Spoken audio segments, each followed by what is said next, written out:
Hello दोस्तों, नमस्कार दोस्तों। आप सभी का स्वागत है आपके अपने YouTube channel target government post में। यहाँ पर फॉरेस्ट गार्ड की एग्ज़ाम की तैयारी आपको कराई गई है और आपका एग्ज़ाम 21 अगस्त को है। Forest guard wild life guard की जो परीक्षा है 2019 की है और काफ़ी टाइम बाद ये परीक्षा हो रही है। जैसा कि आप सभी जानते हैं कि तैयारी आप लोगों ने खूब की हुई है, लेकिन फिर भी एक जो है ना डर रहता है, तो वो डर को आपको बिल्कुल निकाल देना है। डर को निकालने का सबसे अच्छा तरीका ये है कि आप बिल्कुल निश्चिंत हो जाइए। जैसे आपने पढ़ाई करी है, जैसे आपने तैयारी करी है, वैसे ही तैयारी और भी लोगों ने करी है। जैसा डर आपके अंदर है वैसा डर उनके अंदर भी है। ठीक है, तो डर आपको निकालना होगा। डर जब निकालेंगे आप, तो ये समझिए कि डर के आगे ही जीत है।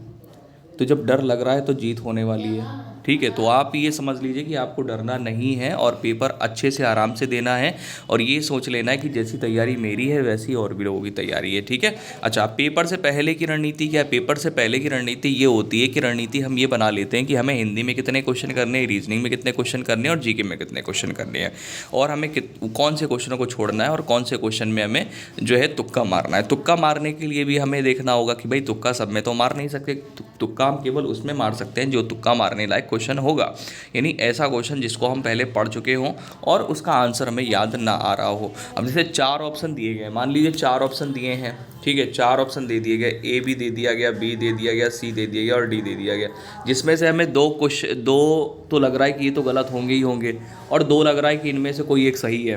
पढ़ा हुआ है मैंने, मुझे याद नहीं आ रहा है, तो इनमें आप तुक्का लगा सकते हैं। लेकिन तुक्का ऐसा नहीं कि सभी में यही काम कर दो, आप सभी में ऐसा नहीं, ये कुछ क्वेश्चन ऐसे होते हैं जिनमें आप तुक्का लगा सकते हैं।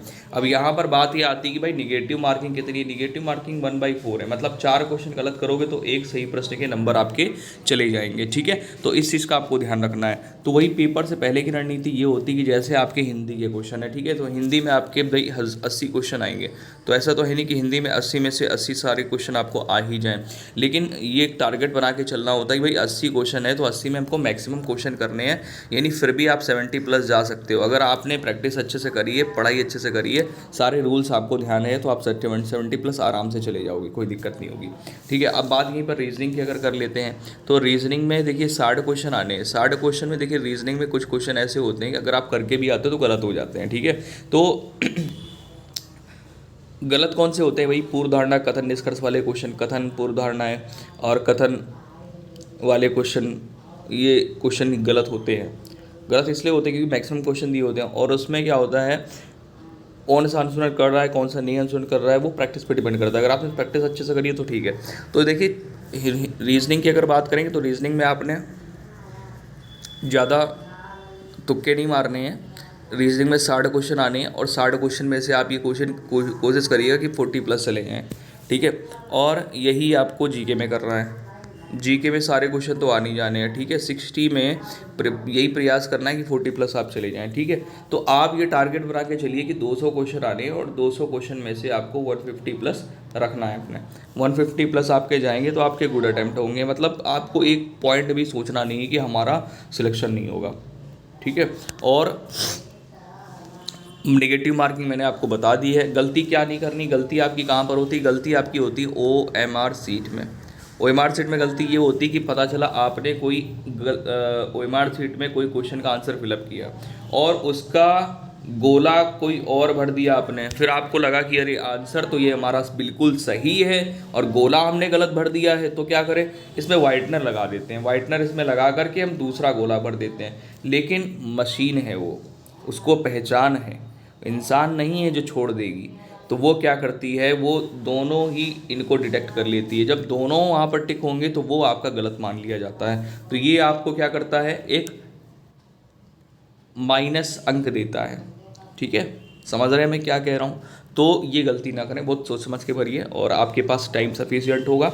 आराम से, बिल्कुल माइंड में प्रेशर नहीं रखना है, फ्रेश होकर के बढ़िया सी पानी की बोतल लेकर के जाए। अगर आपको लगता है कि नहीं हमें डर सा लग रहा है या मन घबरा रहा है, दिल दग दग कर रहा है, तो ऐसा कुछ नहीं, सब आराम से दिमाग से निकालिए। फॉरेस्ट ये सोचिए कि बस फॉरेस्ट गार्ड का एग्ज़ाम देने जा रहे हैं, पूरी तैयारी है हमारी। भली तैयारी आपने कम करी, लेकिन ये अपने आप को ये कॉन्फिडेंस में रखिए कि नहीं, पूरी तैयारी मेरी, पेपर मैं अच्छा करके आऊँगा। पेपर बैठिए, पेपर को आराम से खोलिए, हाँ ठीक है पेपर आ रहा है, हाँ ठीक है आ रहा है। भले एक पहला पेपर आपने ओपन किया और इसमें क्वेश्चन आपको नहीं आ रहे हैं, कोई दिक्कत नहीं, नहीं आ रहे हैं तो आगे वाले क्वेश्चन आएंगे। हाँ, जो आ रहे हैं अच्छे से करिए। अब ये मत समझिएगा कि हमको पेपर नहीं आ रहा तो दूसरे को भी पेपर नहीं आ रहा होगा। हमने 120 क्वेश्चन किए, हमने बहुत कम क्वेश्चन किए, ये बिल्कुल दिमाग से निकाल दीजिएगा। आप जब क्वेश्चन नहीं कर पा रहे हो, आपने पढ़ाई करी है, तो और भी स्टूडेंट के साथ में वही हाल होगा, ठीक है। हाँ, तो ये समझ लीजिए कि बहुत ज़्यादा क्वेश्चन आपको अटेम्प्ट करने हैं, लेकिन सोच समझ के करने हैं, ठीक है। मतलब मैंने बताया ना क्या करना है, कि जैसे ए है और बी है, सी है और डी है, इसमें से आपको जब डाउट हो कि ए और बी में कोई ए या बी में कोई एक सही है और ये दूसरे गलत हैं ऑप्शन, ठीक है, तो वहाँ पर आपको फिर रिस्क ले लेना है। बाकी सब में रिस्क नहीं लेना कि चारों ऑप्शन नहीं पता और रिस्क ले लो आप, ठीक है। चलिए, जय हिंद सभी को, बेस्ट ऑफ लक, अपना ख्याल रखिए, अच्छे से एग्ज़ाम दीजिए, गॉड ब्लेस यू। और मैं भोलेनाथ से जो है ना प्रे करूँगा कि सबका भाई जो अच्छे से मेहनत कर रहे हैं उनका सिलेक्शन ज़रूर हो, वर्दी ज़रूर मिले। जय हिंद।